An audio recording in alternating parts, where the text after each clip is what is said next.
Hello, friends. I'm so excited to have Leigh Nguyen here with me today. She is the host of the Little by Little Homeschool podcast. Leigh never meant to homeschool, but here she is, 12 years and two homeschool graduates later, with one more to go. She spends her days learning how to live a more simplified and intentional life with her husband, James, and their teen and young adult children. Her heart has become fiercely passionate about encouraging homeschool moms to stay the course and to little by little thrive in this season of life. I am so looking forward to our chat today. I always give the formal bios, but then I would love to just hear you share a little bit about yourself, your family, and how you guys got started on this homeschooling adventure.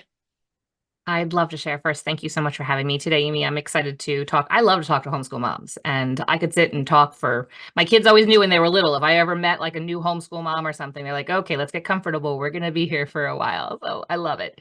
So, yes, my name is Leigh, and been homeschooling my three kiddos. Like you mentioned, did not plan on homeschooling. It was something that a big shift that God put on our hearts. Well, my heart first, and then I approached my husband about it, and he was very surprised because it was not something that we ever planned to do, that it was part of my personality even. He didn't think that it would ever come on the radar. But he said, okay, let's try. He trusted me in so many other ways with watching me as a mom. And he's like, well, let's go ahead and try it. So pulled our kiddos, our two oldest, out of school after a couple of years. And my youngest, I say he's my great experiment because he's been homeschooled all the way through. So it's been fun. So yeah, so we kind of just got started from just God, just this nudge and me just saying, okay, we'll check it out and being obedient. And all these years later, I am so glad that he called us to this and that we obeyed and that we have stuck through it. It's been such a blessing to our family. I love to hear that story and just how you've seen God's faithfulness. You stepped out in faith, thought this maybe was a little crazy idea, and it's been good for your family. So I would like to kind of ask if you've noticed any changes in your own thoughts about homeschooling, your approach to homeschool philosophy, both individually as a family, and then since you have been homeschooling now for a while, I'm sure you've seen shifts in the homeschool world at large. So what are some of the things you've noticed inwardly and then more externally as well? It's a good question. When I started homeschooling, basically it was just school at home. All I knew was the public school system. And to me, that was education. And that's how education had to occur. And so, therefore, just modeled that at home. I only had one friend that was homeschooling, and she leaned towards. Now I look back because I didn't even know there was different styles of homeschooling. I didn't even know there was different possibilities of doing it. She leaned a bit more towards classical, and I just looked at what she was doing and I was like, that's a little too much for me right now, just jumping in. And went to a homeschool convention and just curriculum was on my mind. And we have to set up the day, and we have to set up a schedule, and everybody has to have their own. Now, my oldest two are only 2 years apart. I was like, well, they each have to have their own science and their own history and their own geography. I mean, obviously, the language arts and the math needed to be their own grade level, their level that they were at. But I just started off with just a school at home. I saw now, I can look back now and see that I moved more towards a traditional homeschool, then a little bit more eclectic. And now I would say I'm like eclectic slash Charlotte Mason slash unschooling. So which I guess is maybe a little bit eclectic, just kind of pulling in what's going to be best for my family. And I am now just homeschooling I want to say just, but because it still is homeschooling my oldest, but it feels like just after juggling multiple kids for so many years. And now having just him. And so he is in 10th grade. And so we've got a couple more years left with him. And so I have seen this shift, and I feel like the shift has been similar with the homeschool, because really I would imagine from what I have seen and what I've heard way back, you just kind of got some books and you just did the school at home. And some families maybe had a little bit more freedom and they would be a little bit more open to maybe not sitting and doing bookwork all the time kind of thing. But I feel like I've seen overall a shift, and maybe you've seen it as well, just a bit more traditional at school at home and then moving and towards just feeling a bit more free to be able to follow our own way of doing homeschool. Kind of just, what fits us and being okay to do that. And I think social media has been a big resource for that. And I feel like the same shift I've seen is now because there's a lot of information, a lot of resources out. As I mentioned, when I started homeschooling, I didn't know anything. I didn't know that there were homeschool books. I think a couple years in, maybe I found a homeschool blog. Maybe I was on Pinterest probably and looked up some things and found things, but there wasn't the social media. I couldn't go onto Instagram and find some account and watch kind of the beauty of a certain style of homeschool and be like, wow, okay, that's possible. I see that this mom is doing it and I'm inspired to follow that. So I think a lot of the information, the resources, podcasts, YouTube, tons of books. There's just been a lot of resources that help us moms to be able to follow our own path when it comes to homeschooling. So I feel like I've seen a similar kind of progression that I have seen in my own personal homeschool. I think, a lot of times we are down on social media and there can be a lot of downsides, negatives to that comparison trap and all that. But I think you bring up a good point that especially for a mom who's just starting out, maybe doesn't know anyone else homeschooling, maybe all you really have in your mind, the only thing you can envision when you think school is your own personal experience, which for most moms was in a traditional, sit down, do your workbook kind of situation. And so, what a joy to be able to get a peek into the different ways, the many different ways homeschooling can look for many different families. I think it's really opened up the imaginations of moms to think, oh, well, I could do it that way, or I could take this idea from here and that idea and then make it our own unique homeschool. So, I think that's really great. Oh, I agree. I agree that, sorry. Yeah, I agree that social media has it's good and it's bad. And there's times where you start to see that it's having a negative effect. I say just delete it then. But when you are in a space of being receptive to getting inspiration, then it's definitely a really great source and being able to connect and be able to even connect with the person who's behind the account and send them a message and ask, hey, where was that book from? And then them give you an answer. And then you could go and use that book for your own kids and it'd be an awesome experience for you guys. yeah. I think that's always really fun. And I'm sure you enjoy getting DMs, and I do as well. It's always fun to connect with people that way. I actually find that sometimes I learn more, or if not more, I learn in a different way. I'm challenged in a different way by people who homeschool differently than I do, just because they're coming at the same thing from a different perspective. And so even when I'm not necessarily going to change the way I'm doing things, just by seeing it from a different point of view, always always helps me as a homeschool mom. So I think we can learn a lot from one another. Well, Leigh, what have been some of your favorite parts of homeschooling over the years? Well, my most favorite part, we'll say, well, okay, maybe they are all tied. The first one would be the freedom. I didn't quite realize growing up what a free bird I was.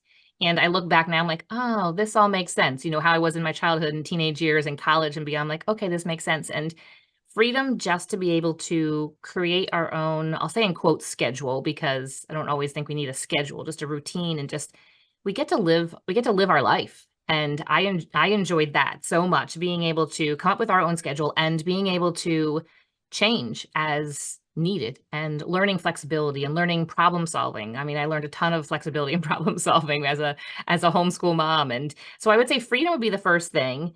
The next thing would be not missing out on my kids on their childhood and their teenage years. We just get to spend a lot of time together. And I know that some people think that's a terrible thing. And it's not always easy because it's never easy to spend 24/7 with somebody else who maybe thinks differently than you and wants to do different things and wants snack time at a certain time or wants a certain snack and you don't have that certain snack or doesn't want to do their math work. And so there's always going to be those challenges, but just not overall missing watching them grow up. We just have all the hours of all the days of watching them and being a part of that and them not necessarily being separate from us. And even if they go to programs or co-ops or something, it's just overall is we get to choose what we put our kids into. And if it's not serving our family well, we can then decide not to do that. And so they weren't gone. They were here. And I was able to speak into them. And for better, for worse, sometimes during the teenage years, it might be like, okay, mom's annoying. She's around. You know, they always come around. I see that they come around to mom, but I'm just like, I just enjoy spending time with you. And they're like, okay, mom. I'm like, you're taking this for granted. My 16-year-old right now sometimes is a little like that. I'm like, you're taking this for granted. You're going to look back someday and be like, all right, she wasn't so bad. She, know why I'm like, hey, how you doing? While he's doing his schoolwork. I'm like, because I love you and I care about you. So I would say just not missing out. And the last one would be that I feel much more confident and less concerned about my children launching out into the world, because I know that we've laid that foundation. I know that we have been faithful to what God has called us to do, my husband and we know that he's faithful. Now our kids, they're going to make their own decisions as to the paths and the things that they're going to do later on in life when they are out of our home after they launch. But I know that we have spent that time. I haven't missed it. I don't have regrets of missing that time. I might have regrets of I'm not a mom of the year. It was not a perfect motherhood. I do have some regrets and things I've apologized for, and there was a lot of that, but I can look back now and say, I'm so glad we spent the time on that foundation, especially that biblical foundation with them. They know what they believe. They know why they believe. They know what other people believe and why they believe those things. And they feel grounded in that, much more grounded than I was going out into the world. And I feel like they understand the world a bit more. And we've done all that we can. And obviously, God has been doing all he can in them, but ultimately it's their decision. But I feel good about that foundation that we've laid with all these years of homeschooling.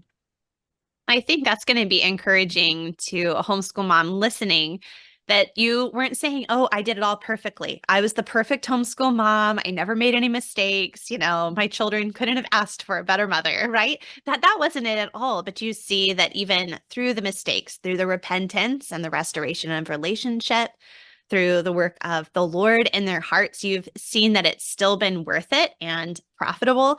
And sometimes we can get in our heads that it has to be done perfectly, or we have to be the perfect mom in order for this to count as a successful homeschool experiment or whatever. And that's not it at all. It's seeing God's grace at work, often through our weakness. But that is also part of the joy of homeschooling. Good. I'm glad that's an encouragement. Yes, because none of us are perfect. We all know we have our moments. I had moments of anger and having to deal with the mom anger and just the frustration of everybody always being here and the constant needs of everybody. And then you put the education on top of that, and it just takes it to a whole new level, especially when you have people saying, are you sure you can homeschool? You're going to homeschool through high school. How are you going to do that? They're not going to be prepared for the world. They're not going to be socialized, all those things. And that weight comes on our shoulders as moms because we just want so much for our kids, and we just care for them so much. They are, I say, and I didn't quote this or anything, but they are our hearts walking out in the world. And it just feels heavy on us. Now, my husband would be a bit more like, they'll be okay. We lay this foundation, we do these things, and I'm not worried. I'm like, okay, but it's a mom dad thing. I think we kind of balance each other out, but we're not going to be perfect. And I think that's also a key point too, is that our kids see that we aren't perfect, and we have these relationships where you mentioned the reconciliation and the restoration of relationships, and they learn how to do that within a family unit. I think a lot more when you are around each other 24/7. Definitely. Well, those are kind of a good segue into maybe some of the less beautiful parts of homeschooling. What have been some of those challenges that you've faced over the years, and how have you sought to overcome those challenges? I would say the first challenge for me was not having a lot of alone time. I tend towards being an introvert, not using that as an excuse to be able to just go off on my own, but just needing that space, just that headspace of not somebody needing me for every moment. And my husband worked when they were younger. He worked some different shift jobs, and then he changed careers and was building his business. And a lot was on me for many years. And so that takes a lot. And I was so how I kind of worked through that, I was a stickler about bedtime. I was like, everybody is getting to bed on time. And even as they got older, as teens, I was like, I don't care if you don't go to sleep. You don't have to go to bed at 7 o'clock at night. But by this time, 8:30, 9 o'clock, everybody needs to be in their rooms and turn your lights out by this certain time, because I just needed that space to breathe. And I would turn like no music on, no nothing. I just needed to decompress. So I would say just that alone time was was difficult. And I kind of had to accept that this isn't a season of life where I'm going to get a lot of alone time.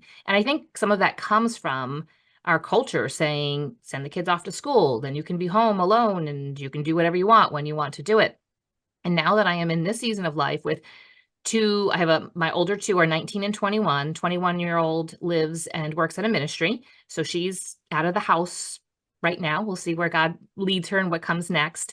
My 19-year-old owns and runs his own business, and he's living at home right now. So he's here, but he's kind of in and out. I save some dinner for him and he heats it up when he gets home kind of thing. But this is his home base. So it's really day in and day out, my 16-year-old who's kind of like, I'm a little more independent. He just got a job and I'm finding myself now, I'm like, I do have that time to kind of create my day. And it's taken 21 years to get there, but it is a season, it is a season of life. And just I had to just kind of accept that this is where it is. And it wasn't always easy. Lots of prayer and just lots of God just changed my heart to be okay with this, not having that time. And then I guess the second thing my challenge was just wondering, am I making a difference? Every single day in and day out, up at night with kids, and this one's sick, this one wet the bed, this one had a nightmare, breakfast and homeschool lessons and just getting to all the things, maybe the baseball. And we did not overextend our schedule, but still, it was just one more thing to do, all the meals to make and all the cooking and the cleaning and everything. And just wondering, am I making a difference? Are this day in and day out just felt mundane and monotonous? You just are like, every day is kind of the same sort of thing. There's different scenarios within it, but it's all kind of the same. And just not knowing if what I was doing was making a difference. And we don't really know until they are older and we are older and we realize, yes, that did make a difference. It did make a difference to be there for them and to homeschool and to have that time. And I just see that the fact that we homeschool, we are there with them day in and day out, and they get to see us and they get to see our highs and they get to see our lows and really get to know us. But I would just say, we don't know. We just have to be faithful to what God's called us to and trust his faithfulness to be able to get to that other side. It really is walking by faith, right? That conviction of things not seen, right? You can't see what's been promised, but you work by God's grace, moving towards that goal, and then you begin to see little tiny bits of fruit growing, and that is an encouragement as well. I think it's important note to say there is that you will see. It's not that you have to wait to the end. You'll start to see little glimpses. Maybe there is a certain character trait that are working. Say you have a child who's become prone to lying and you're working through and you start to notice that even though they did something wrong, they admitted it. You're like, yes, okay, the time and the effort. And maybe it's routines. Maybe they're really sloppy and their room's a disaster and you're just slowly working on that. And then one day you walk in, you're like, oh, their room's cleaned up. They know how to do it.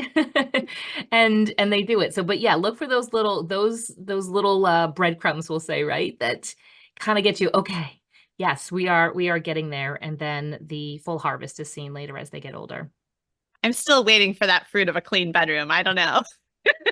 Listen, I was that slob. I bring that up because I was that slob all through high school. And my mom was like, oh, I don't even know. But then I went to college and there was no phones. I had to take a picture and then get it developed and then go home on some break and show her what my room looked like. And she was like, oh, is this your roommate's side? I was like, no, that's my side. I think she about fell out of the chair because it was neat and clean. I think it was the fact that I had such a small space and she was like, oh, okay. Because I did a lot of cleaning. I did a lot of helping out at home. Even though I was in school, I didn't do it during the day, be on the weekends and stuff, help my mom with cleaning. And she's like, okay, she was watching and learning, and she did apply it when she had the opportunity to be on her own. And I've been neat ever since. So it might take a few years, but you'll maybe get there. I love it.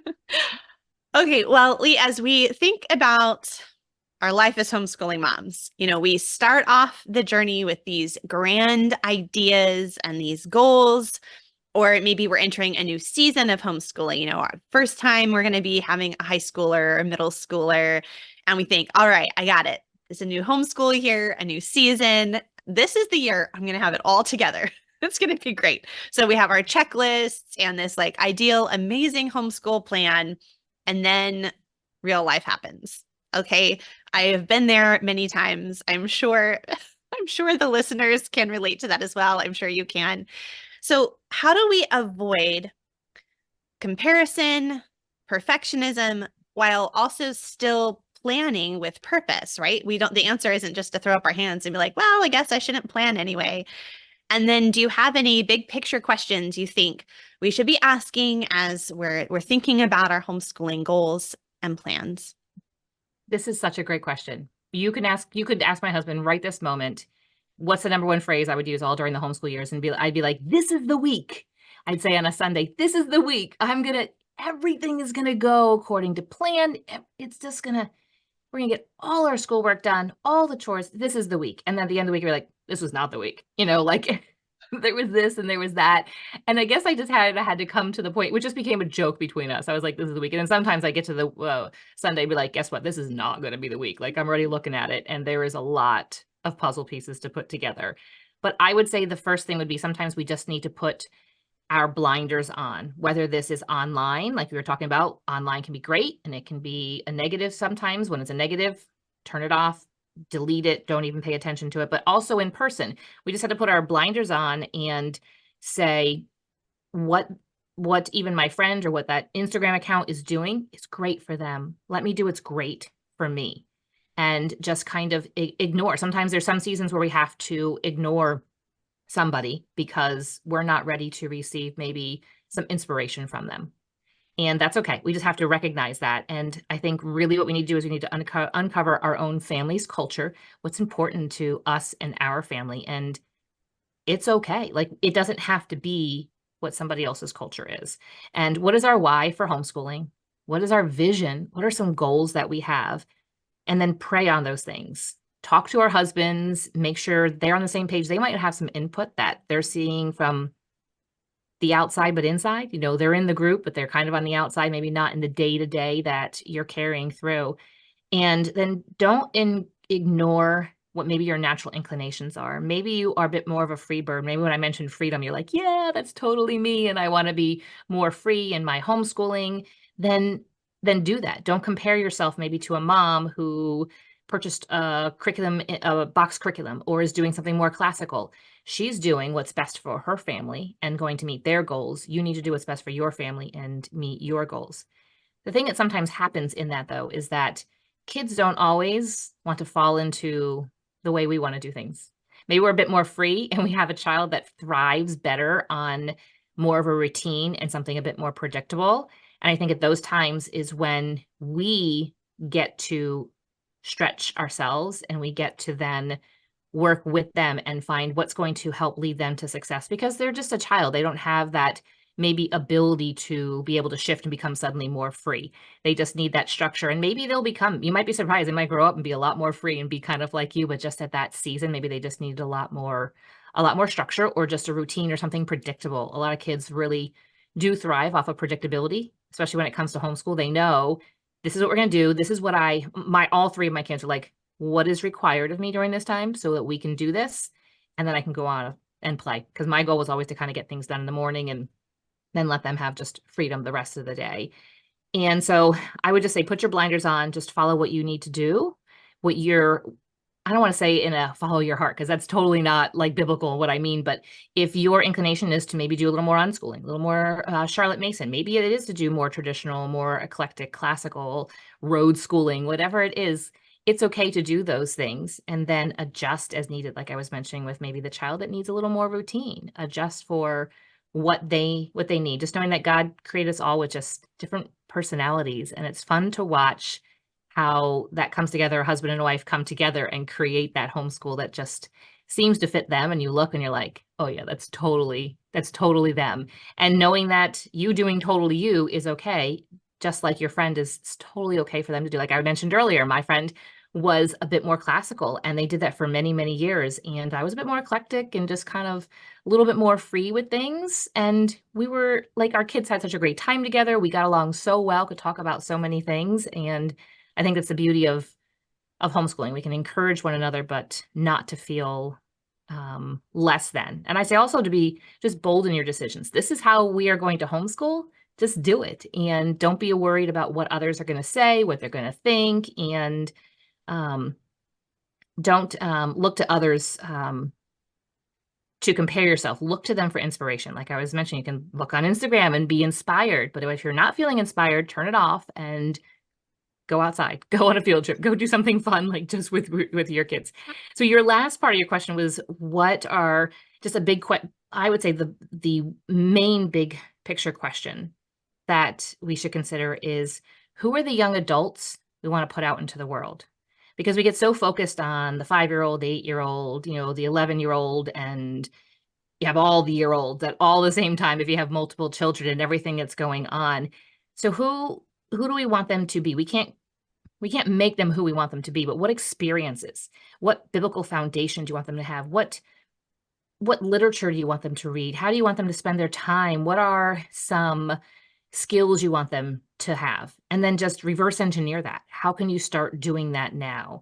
And that's can be things even when they're 5 years old, teaching them to sit and listen to a Bible story and talk about it. That's teaching them to have their own daily devotions, and maybe they can't even read. You read it, you talk about what the heck is this, just maybe a child's Bible, Daniel in the lion's den, talking about it, having a little conversation. It might last about 2 minutes, but that sets them up then for later on when they are old enough and you can provide them maybe with a devotional book to go along with their Bible. And so just really, I guess that would be the big question, be, who are the young adults you want to put out into the world, and how do you get there? What kind of experiences? What is everything that you want to provide for them in order to get to that point? Yeah, I love that question. It's one of the questions. I've phrased it a little differently, like what kind of human do you want to raise, right? But I think that's such a valuable question to start with. And it's a lot of those answers aren't even going to be academic related. Some of them will be, of course, like, maybe you want a child who really understands how to think deeply about ideas or can understand the way literature across generations talks to each other. But I know a lot of things are end up being broader in one sense, but a lot more foundational to your family culture. Like in our family, raising children who love the Lord's Day is a really core value for our family. And so we have arranged our family's schedule throughout the week so as that to be like the most important thing. And that then trickles down, right? When you start with these big ideas, that trickles down in decisions you're making about other things. It impacts other academic areas of our homeschool. But it's a lot more, I guess, of an eternal kind of perspective, of thinking about we're not just raising kids, we're raising adults, right? These are going to be humans one day who are just living their lives. And that's really, really important. I love that that is one of your core values. And that's just such a good point of when you have those core values, you arrange things around it. And probably with academics, you're saying, we aren't doing any type of homework. Maybe you're in a co-op, and so homework and stuff can't happen then if you have some work that's due. Maybe you have a co-op on Monday morning. And so therefore, everything has to be done beforehand, or chores and all that. But I love that. I love when families lean into what's important to them. Yeah. Well, now that you've graduated two children, I'm curious how that is impacting your perspective as you homeschool your third and final, teenager now. Um, are there things that you have changed? Are there things you were like, oh no, that was great. I definitely want to keep that the same. And how do you craft this sort of individual education? Because each child, I'm assuming, has been different, while also fitting that within, those big goals, those big family ideas that you talked about. This is a great question, and one that I'll tell you a story. My husband said we started the homeschool year, and he's like, "So, like, what all are you doing?" Because I'm definitely much more relaxed. Whereas with all three, I'd be like, "We do this, and then we got to be here, and then we got to do this, and everything." And I had to be a bit more organized. Not that I'm not organized with him, but I am just more. I'm more confident. I'm more relaxed. I'm happier. I'm less stressed about homeschool because I can see that over the years as I became more like that, it still has worked, and they still have grown into amazing humans, as you said, and they have that foundation, and then just leaning into that with their personality. So I definitely am more relaxed about it. Some of the things that I have definitely kept is morning time, for lack of a better term. I think everybody knows what morning time is. I have done that for probably almost all the years. I didn't know about it in the beginning. Like I said, I started off and I was like, everybody has to have their own science and their own history and their own geography. We didn't do a lot of group things. And then as I began to realize this is a lot, it's a lot financially also to purchase separate for everybody, but it's a lot with time. And it's just was frustrating to me to have to do so many separate subjects. And so it just kind of, then I realized, oh, there's this thing called morning time as I began to find resources, probably again on Pinterest way back in the day. But also always morning time, even my high schoolers all the way through, even when they were taking college courses online, that was still also a staple of our day. And maybe they wouldn't take as many college courses online because I wanted us to set aside that hour, hour and a half in order to do morning time. We would do a lot of different subjects, and we've had a lot of great conversations, a lot of great, we'll say, discussions and, formal arguments about things, but it's been really good for them to interact with one another. And so morning time, definitely still doing things like theology and biblical worldview, which just gets bigger. You move beyond just the Daniel and the Lion's Den story, like I mentioned earlier, and we are studying just the biblical world. We're currently right now just going through a book from Summit Ministries with him, and it just is breaking down just the different areas that I think maybe there's about six different main worldviews, and it's just a chapter for each one. And we're just going through and just having conversations, and I'm learning a lot too. So I don't know, I should have mentioned that earlier. Some of the great things about homeschool is just all the things that I am learning now, relearning, but also maybe learning for the first time. One other thing that we definitely still do is something like finances, consumer math, that kind of thing, as they are in the high school years, and just talking about, how do you spend your money? How do you save your money? And all of that kind of stuff. And so then you mentioned about the individualized education, and it's just really looking at kids at their natural bents, their gifts, talents, and abilities, and their interests. And then how can we incorporate that into our education? Because there's so much more to education than we even think. And we often don't think that something is education. So my 16-year-old is currently going through a course. He wants to get his drone pilot license. I'm like, that's a part of homeschool. That's not a separate part. That is part of what we're doing. And that's what he's interested in. Were the other two interested in that? Absolutely not. So what they were interested in, I focused in a bit more on that. And that's definitely something during the teen years. And when we have goals as a family, I kind of found that some of those had to be slightly adjusted. So some of my family goals were that we were going to do things together as much as we can, family meals. And when they were younger, I mean, it was 3 meals a day, 7 days a week that we were always together. Then as they get older, especially the teen years, they're working. So my 16-year-old actually just started a new job, and he's not going to be here for dinner like 2 nights a week. And so it's knowing that it's okay. We've had that foundation where he was here for all 21 meals. So it's okay if he misses a couple of meals with us, and we still just have that foundation. And so that kind of thing is like stretching of the goals. But however, some of our things are, when you apply for a new job, for this job, they're like, when can you work? When can you not? Well, we have church on Sunday mornings. So that's a non-negotiable. So looking at what are the non-negotiables, and then what can we kind of give a little bit on. But just really looking at what are they really interested in? And this can go, so I know I'm talking about teens, that's kind of where I'm camped out right now, but younger kiddos, whatever they're interested in, if say it's science, say they're interested, now it's the spring and watching the trees bloom, and maybe you're going to study the stars or something. Well, they're really interested in what's going on in their backyard. Maybe put aside that study and just really, this is a great time. Let's look for the new life and the plants and the flowers, and maybe plant a garden and watch the green beans come up, and just kind of shifting as to what they're interested in. Because I have found that when they're interested in something, they will just soak it in. They will absorb it. And then all of a sudden you'll find out they're like, on to the next thing. You're like, okay, we're done, right?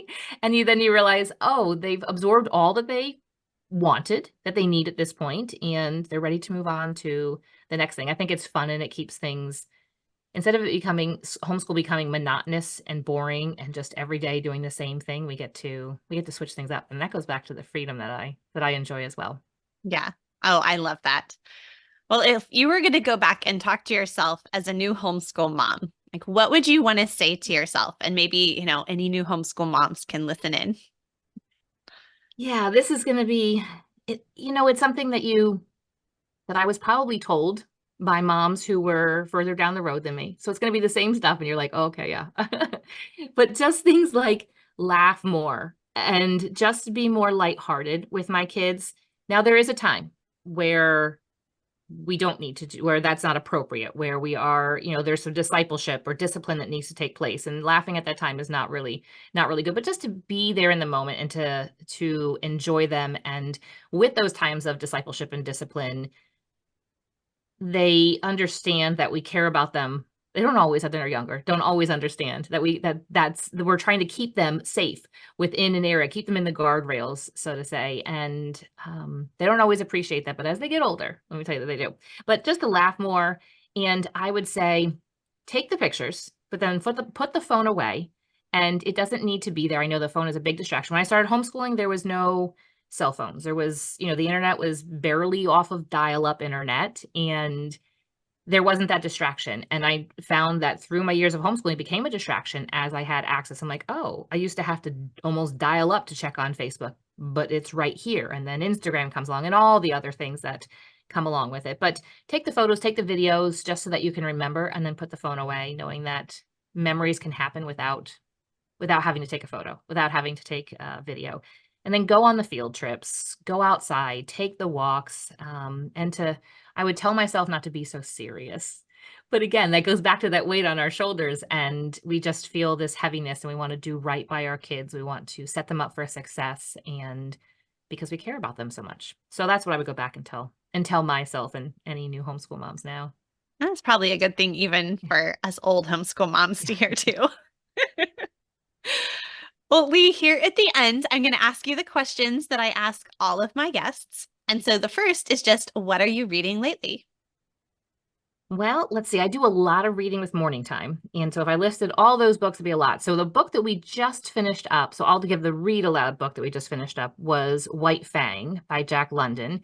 And I'm glad for my family. I'm glad that I waited to high school, because there was some tense moments, dogs fighting, that kind of stuff.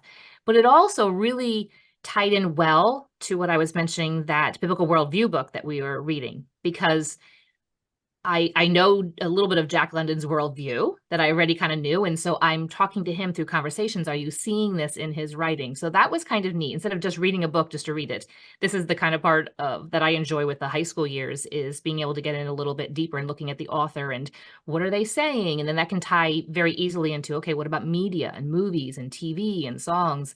What are those things? So that's a long answer to White Fang is a read we just finished up for homeschool. I do a lot of reading with homeschool. And so I have a huge stack of books that I want to get to. And I'm like, this summer, I'm going to get to all of them. Book that I'm just about finished up is Forever Strong by Dr. Gabrielle Lyon. I always have some type of, we'll say, like nerdy health book or something like that. So she's just talking about muscles and building muscles and strength, but not just to be strong or to have your muscles to show, but just for longevity and being able to do the things that you want to do. Well, those sound really good. In fact, I'll have to look up that book about strength too and see if it's at my library. I remember actually in my own high school years doing a research paper on naturalism and nihilism in the works of Jack London. So that when you were saying that about White Fang, I was like, oh, that brings back some good memories. Well, maybe you can come be a guest speaker or something in my homeschool. I'll show up at morning time tomorrow. Yes, morning time. Perfect. Well, the final question I like to ask all my guests is, what is your best tip for helping the homeschool day run more smoothly? I would say I have found for me, and I have found overall for moms, to have a routine, but be flexible. Knowing that things are going to come up, and not to beat ourselves up over the day not going perfectly. Like I'm saying and you're saying, we're like, this is the week, this is the year, everything's going to be perfect. And it's not, because we aren't perfect people. And so there's always going to be things. And I have found that the more that we are a relationship with other people, the more things come up, and things like other homeschool families have needs, and how can we help them out? Or even non-homeschool families, how can we serve others? So having a routine and being flexible. I always liked having a starting time and an ending time. My kids enjoyed knowing that this is the time. Doesn't mean that they were doing homeschool that whole entire time. Now, when they're in high school, it might have been that whole entire time. But when they were younger, it wasn't. But just knowing these are the expectations that moms has. And I think that reduces a lot of meltdowns and a lot of just tears, issues that have come up if kids know exactly what is expected of them. So having that routine, we're going to get up, we're going to have breakfast, we have to have, these many chores, this certain list of chores done. Then we're going to start off, maybe do morning time, or start off with some math lessons and then go into morning time. But just having a routine, but knowing that it might go off track, and that's okay. Everybody will be fine in the end, I promise. That is a really great tip. Leigh, this has been so delightful to get to chat with you. Please let everyone know where they can find you all around the internet. Yes. So I also have a podcast. And if you're listening to this on a podcast, you can just hop over to Little by Little Homeschool and you will find it. But really, everything is housed at littlebylittlehomeschool.com. You can get to the podcast from there. You can get to different resources I have. You can get to social media all from littlebylittlehomeschool.com. Fabulous. And I will have links to all those places in the show notes for this episode, which you can find at humilityanddoxology.com. While you're listening, if you would take a moment to leave a rating and review, make sure you're subscribed to the podcast so you don't miss future encouraging homeschool conversations. And Leigh, I look forward to listening to your podcast more and to chatting with you again. Thank you. Oh, you are welcome. Thank you for having me. This has been a blessing to me as well.